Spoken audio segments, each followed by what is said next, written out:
सुदामा ना चाहते हुए अपने बचपन के मित्र कृष्ण से मिलने चला। द्वारकाधीश के महलों के अंदर जाने का प्रयास किया तो द्वारपालों ने रोका। अरे ब्राह्मण, किधर को जा रहे हो? जानते भी हो यह मार्ग किधर जा रहा है?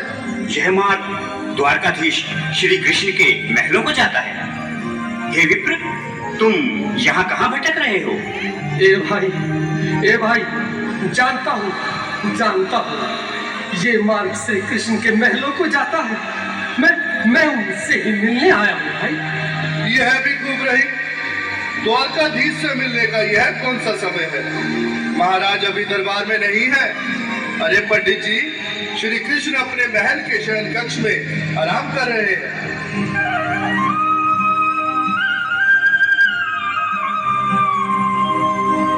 देखो देखो ये गरीबी का हाल, कृष्ण के दर पे विश्वास लेके आया हूँ।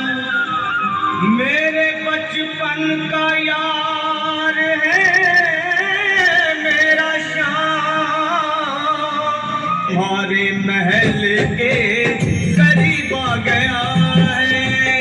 हमारे महल के करीब आ गया है।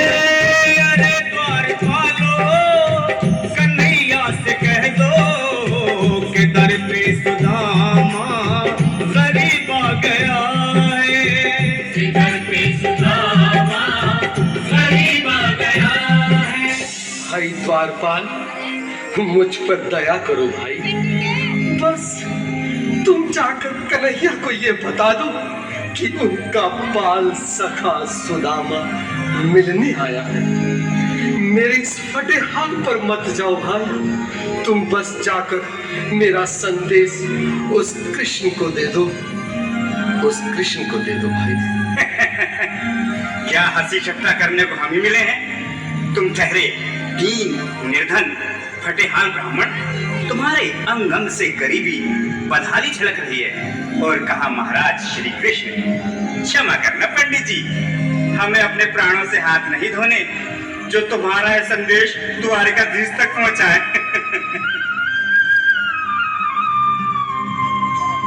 न सर पे है पगड़ी, न तन पे है जामा, बता दो कन्हैया को नाम है सुदामा।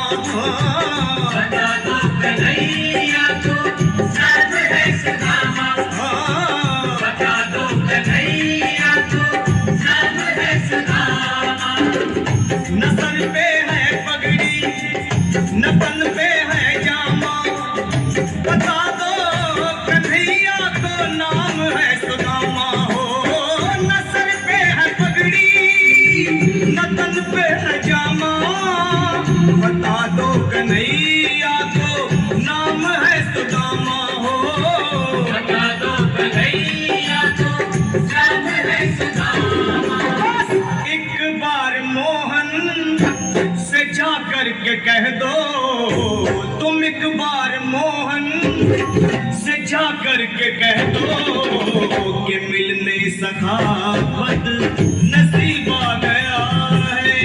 मिलने सखा बद नसीब आ गया है। अरे द्वारपालो, कन्हैया से कह दो कि दर पे सुदामा करीब आ गया है। दर पे सुदामा करीब आ गया है।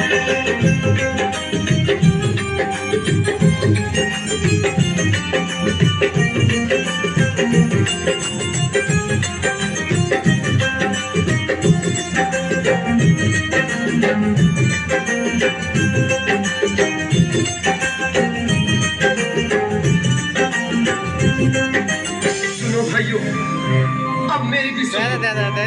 जब तक मेरा संदेश उस द्वारकाधीश तक नहीं पहुंचाती, तब तक मैं यहीं बैठा, चाहे मेरे भूख प्यास से प्राण ही क्यों न चले जाए।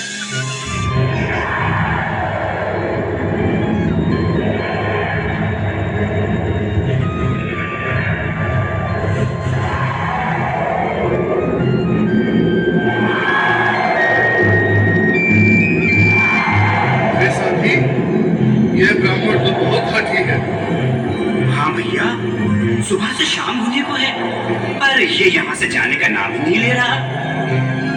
अरे देखो तो सही, इसकी देह कैसे कांप रही है, लगता है जैसे प्राण घुटनों पर अटके हैं। भगवान न करे अगर ब्राह्मण ने यही प्राण त्याग दिए तो, और अगर ये सच में द्वारिकाधीश का मित्र हुआ तो क्या होगा भैया? सही कहते हो, अगर ब्राह्मण हत्या का पाप लग गया तो पीढ़ियां नरक भोगेंगी। अगर महाराज का मित्र हुआ तो मृत्यु दंड का भय है। अपनी आने वाली पीढ़ियों को नरक में डालने से तो ये संदेश पहुंचाना ही ज्यादा अच्छा है। क्यों ना महाराज का संदेश पहुंचा दें? ऐसे करो, तुम जाओ बिटिया। तुम जाओ भैया, तुम उम्र में बड़े ठहरे, मेरी बात को समझो, तुम ही जाओ। देखो भाई, मैं ठहरा बाल बच्चेदार परिवार वाला, मेरे बूढ़े माँ बाप हैं, तुम ठहरे कुंवारे अकेले। अच्छा, मैं ही जाता हूँ। बिल्कुल, थोड़ा थोड़ा रास्ता दे दे, बिल्कुल बीच में ही। मनोज सिंह जी, आज भी लीलाधारी के चेहरे पर मुस्कान है। लगता है जरूर कोई नई लीला रचने वाले हैं। द्वारकाधीश की जय हो। कहो द्वारपाल, इस समय कैसे आना हुआ? महाराज, क्षमा चाहता हूँ, पर कारण ही कुछ ऐसा है। द्वार पर एक ब्राह्मण स्वयं को रुक क्यों गए? आगे बोलो। द्वार पर एक गरीब ब्राह्मण स्वयं को आपका मित्र बताता है, आपसे मिलना चाहता है। अपना नाम सुदामा बताता है। सुदामा? क्या कहा? सुदामा? मेरा बाल सखा सुदामा?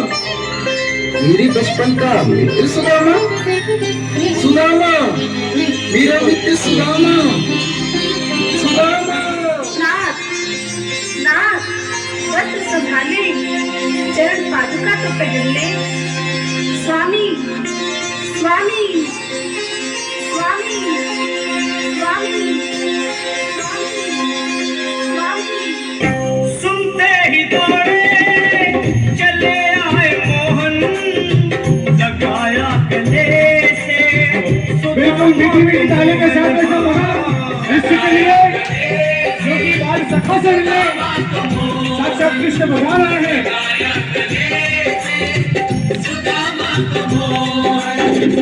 वो सुनते ही दौड़े चले आए मोहन, लगाया गले से सुदामा को मोहन।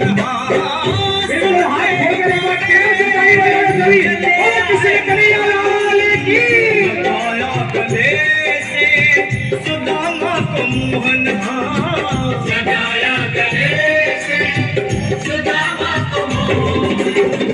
हुआ रुक्मणी को बहुत ही अचंभा, हुआ रुक्मणी को बहुत ही अचंभा। ये मेहमान कैसा अजीब आ गया है, ये मेहमान कैसा अजीब आ गया है। हुआ रुक्मणी को बहुत ही अचंभा, ये मेहमान कैसा अजीब आ गया है, ये मेहमान कैसा अजीब आ गया।